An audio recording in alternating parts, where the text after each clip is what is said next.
Voici les faits saillants du conseil municipal de la ville de Magog du lundi 17 avril 2023. Bonjour, Mme Pelletier. Bonjour. Voici les faits saillants de votre conseil en bref.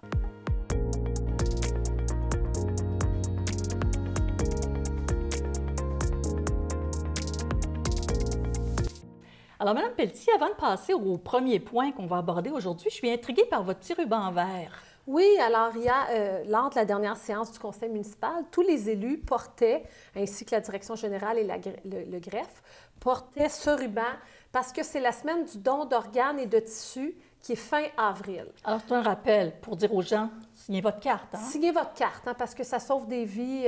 C'est important là, dans des cas comme ça de donner au suivant, on va dire comme ça. Exact. Alors, le premier point qu'on aborde aujourd'hui, c'est la présentation du rapport annuel 2022 de la Direction générale. Alors, évidemment, un rapport important parce que c'est un résumé très rapide de tout ce qui s'est fait, de tout ce que tous les employés de la Ville ont fait au cours de l'année. C'est M. Damour qui l'a présenté, d'ailleurs, votre directeur général. Oui, notre directeur général. C'est sûr que lui a parlé en général. Bon, tout le monde, l'inflation, ça a touché toutes les directions, hein, ce qui fait que dans tous les contrats, il a fallu que les employés, les directions, des fois, retirent des projets, prolongent des dates et tout ça pour essayer de faire en sorte de respecter la capacité à payer des gens. Oui, puis les ressources humaines aussi, je suppose que comme tout le monde, vous manquez d'employés. Oui, alors on a aussi, tu sais, ça rattrape, on a quand même, on doit se préoccuper de la ressource humaine. C'est la matière première qu'on peut dire d'une municipalité. Alors, c'est ça. Ça a été des enjeux qui ont touché toutes les directions. Mais je peux vous parler, tu sais, on peut y aller comme vous avez dit. Oui, de direction par direction. Alors, allons-y avec le greffe pour commencer. Oui, alors le greffe, c'est tout ce qui est réglementation, refonte réglementaire, tout ce qui est résolution, appuie beaucoup le conseil et toutes sortes de directions.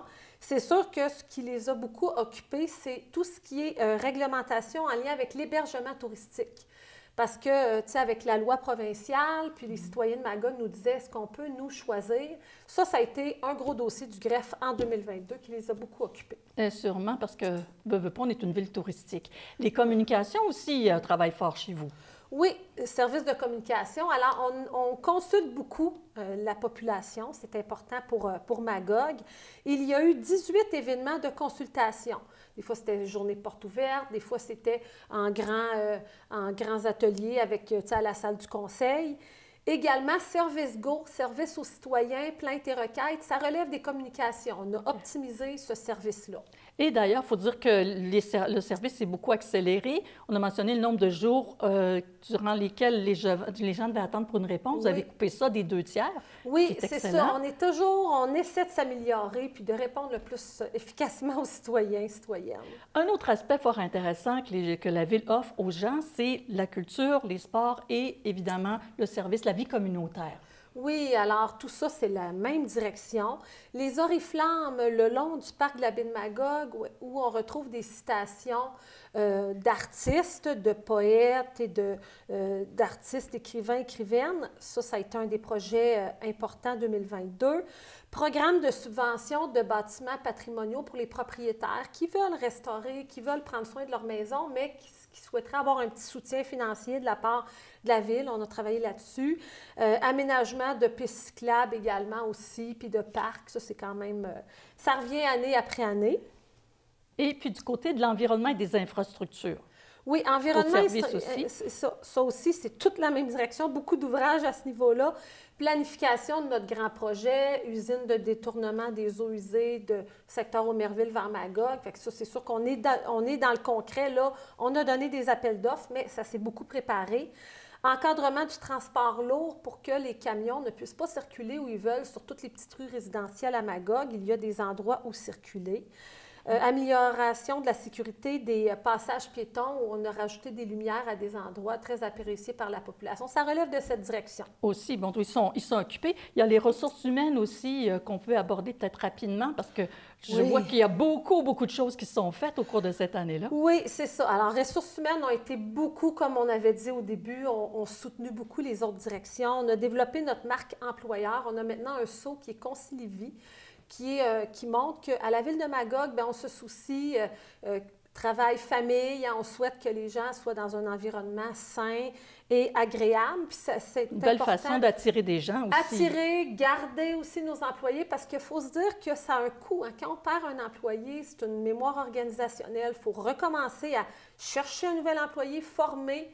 Alors, c'est mieux de garder nos bons employés, là, comme on a actuellement à la ville. Les gens heureux ne veulent pas changer de place non plus. Et sont performants et ça va bien. Oui. Exactement. Rapidement, peut-être du côté des travaux publics, parce que ça préoccupe toujours beaucoup les citoyens, l'état des rues, entre autres. Oui, c'est sûr. Bon, puis on essaie aussi beaucoup d'optimiser. Optimiser notre flotte de véhicules, essayer de les étirer le plus possible, de faire en sorte que ça nous coûte le moins cher possible, parce qu'on sait de plus en plus les véhicules sont très élevés. Si les gens se sont magasinés des voitures dernièrement, c'est la même chose pour la ville.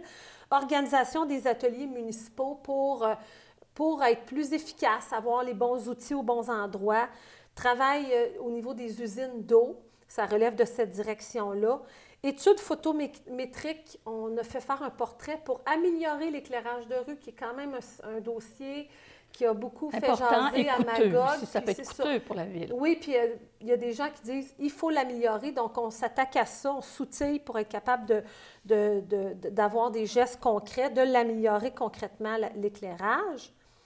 Planification, développement du territoire, ça ici, c'est vraiment au niveau de la refonte réglementaire. On travaille sur une politique de logement, vision du centre-ville pour avoir une signature architecturale. Donc, les équipes n'ont pas chômé. La dernière direction, je ne vous ai pas nommée, c'est les finances, mais sont en support à toutes et à tous, s'assurent qu'on respecte le budget et on respecte les orientations du conseil municipal. Puis un petit clin d'œil au service d'incendie qu'on allait oublier. Ah oui, service d'incendie. C'est certains services d'incendie. Alors eux, non, c'est comme un dossier. Ce n'est pas une direction qu'on doit oublier, évidemment. Alors, ils ont élaboré une vision ensemble avec fierté pour servir et protéger. Ils ont déplacé le bateau de sauvetage au quai McPherson pour que ce soit plus accessible s'il y a des sauvetages à faire sur le lac. Optimisation, eux aussi, du service. Alors, non, beaucoup de travail. Là, je vous ai juste nommé quelques faits marquants, mais je pourrais vous en parler pendant 1 heure parce qu'il y a beaucoup de beau travail qui s'est effectué par tous nos employés de la ville de Magog. Bien, merci, Mme Pelletier, pour tout ça. Puis justement, on constate que ça ne chôme pas à la ville de Magog. Ça ne chôme pas, effectivement.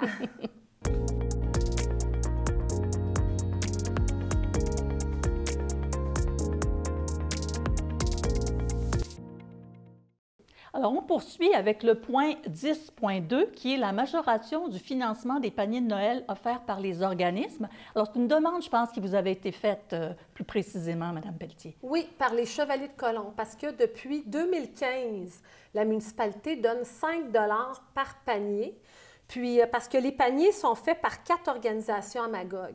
Les Chevaliers de Colomb de Magog, les Chevaliers de Colomb d'Aumerville, le Souper du partage, les paniers de Noël de la Ruche et la Banque alimentaire. Puis toutes les demandes passent par la Banque alimentaire, puis s'assure qu'il n'y ait pas de dédoublement parce qu'on veut aider le plus possible de familles et tout ça, surtout dans le temps de Noël. Puis, bien, depuis 2015, c'était 5 $ par panier qu'on donnait, puis ils nous ont dit, avec le coût de la vie, on le sait tous l'inflation, quand on va à l'épicerie.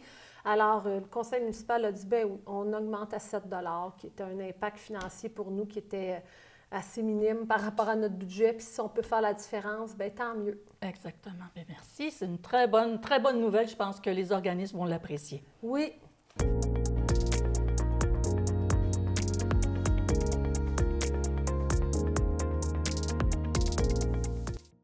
Alors, au point suivant, qui est le point 8.2, c'était l'octroi de contrat pour l'aménagement de l'espace Saint-Luc. Mme Pelletier, l'espace Saint-Luc est un endroit magnifique qui prend forme de plus en plus. Oui, pour se situer, c'est l'ancien écocentre de Magog, l'ancien site de travaux publics qui ont été déménagés dans le parc industriel, qui est vraiment un endroit où il n'y a pas de verdure, puis que c'est du gravier. Bien là, on transforme ça en îlot de fraîcheur, puis c'est un îlot de chaleur à cet endroit-là. Ce qu'on va faire, c'est qu'il va y avoir beaucoup d'arbres, d'arbustes, zones de pique-nique, jeux libres, agriculture urbaine, entraînement extérieur. En hiver, il va y avoir une butte. Les jeunes du secteur vont pouvoir aller jouer à cet endroit-là. Puis, c'est quand même grand, ce terrain-là. C'est l'équivalent de 4 terrains de football, si on les colle, qui donnent ce grand espace-là.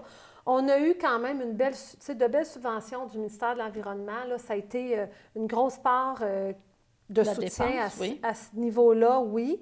Puis c'est un endroit il va y avoir également une web série que vous surveillerez, là, nos sites Internet et tout ça, parce que de 10 petits épisodes qui vont être éducatifs, dire en quoi ce projet-là est innovateur, puis on veut que ce soit un genre de laboratoire, que les gens soient tentés de peut-être refaire de l'agriculture urbaine sur leur galerie, sur leur terrain et tout ça.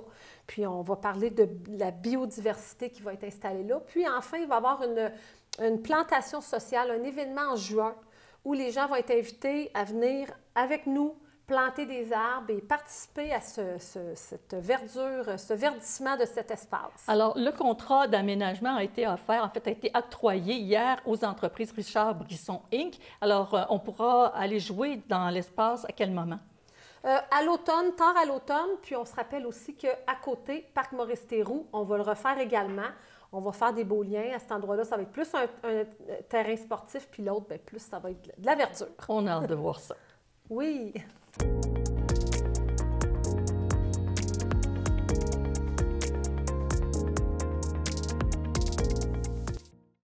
Alors, le dernier point que vous vouliez aborder, Mme Pelletier, c'est le point 9.7, la dénomination de rues et allées de circulation sur le territoire. Grosso modo, ça veut dire qu'on nomme des rues. Oui. Donc, on ouvre des nouvelles rues. Oui, on ouvre des nouvelles rues, puis on a un comité de toponymie qui se penche sur quelle dénomination nous pourrions donner à des places publiques, des espaces verts municipaux ou des rues. Puis dans ce cas-là, bien, comme vous dites, il y a 3 nouveaux secteurs où il y a des nouvelles rues qui vont être ouvertes dans les prochaines semaines, prochains mois.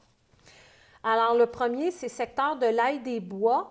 C'est à côté, quand on continue après l'Aréna, dans ce secteur-là, une nouvelle rue qui va s'appeler la rue des Sauges. Également, secteur du ruisseau Castle, quand on s'en va vers le chemin Soutière, il va y avoir un nouveau projet d'ensemble. Ça, cette fois-ci, c'est seulement une allée, une rue qui est une rue privée. Dans ce cas-là, on l'appelle l'allée Belle-Rive. Parce que c'est tout près du lac, hein? C'est ça, c'est tout près du lac Mainfré-Magog. Oui, c'est ça, exactement, et du ruisseau Castle. Et puis, secteur de la Douce-Montée, ça, c'est plutôt dans le coin du Saint-Hubert. Derrière le Saint-Hubert, là, il y a 3 allées de circulation. L'allée de la Faune, allée de la Randonnée et allée de la Flore. Comment ça fonctionne? Bien, on demande, est-ce que les promoteurs ont déjà une idée, un concept? Le comité de toponymie, 2 élus puis 4 citoyens regardent. Le lien, c'est de faire des liens avec l'histoire et tout ça, pour une recommandation au conseil. Puis là, quand vous dites allée, est-ce que c'est une rue? Est-ce que c'est piétonnier? Qu'est-ce que c'est une allée par rapport à une rue à Magog? Oui, ce sont des rues, c'est ça.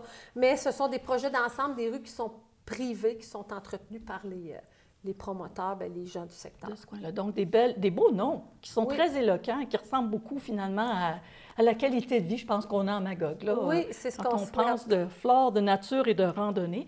Oui. Bien, ça termine notre conseil en bref. Oui. On peut rappeler peut-être la date du prochain conseil municipal? Oui, alors lundi soir, le 1er mai à 19h30, vous pouvez toujours venir nous voir à la salle du conseil municipal ou nous écouter sur Facebook ou sur Nous TV ou sur Internet. Exactement. Puis il y a le 9 mai aussi où les gens sont conviés. Là, c'est une séance d'information sur le détournement des eaux usées dans le secteur d'Omerville. Puis il y a aussi le réaménagement de la rue Saint-Patrice-Est. C'est à quelle hauteur, ça, de la rue Saint-Patrice-Est? Donc, c'est à partir du parc industriel jusqu'à la rue Élie. C'est quand même une bonne partie de la rue Saint-Patrice qu'on fait. On invite les citoyens de la rue Saint-Patrice, mais tous les citoyens de Magog à venir parce que c'est quand même un gros projet. Bien, merci beaucoup, Mme Pelletier. Ça me fait plaisir. Alors, c'était notre entretien avec Mme Nathalie Pelletier, mairesse de Magog. À la prochaine.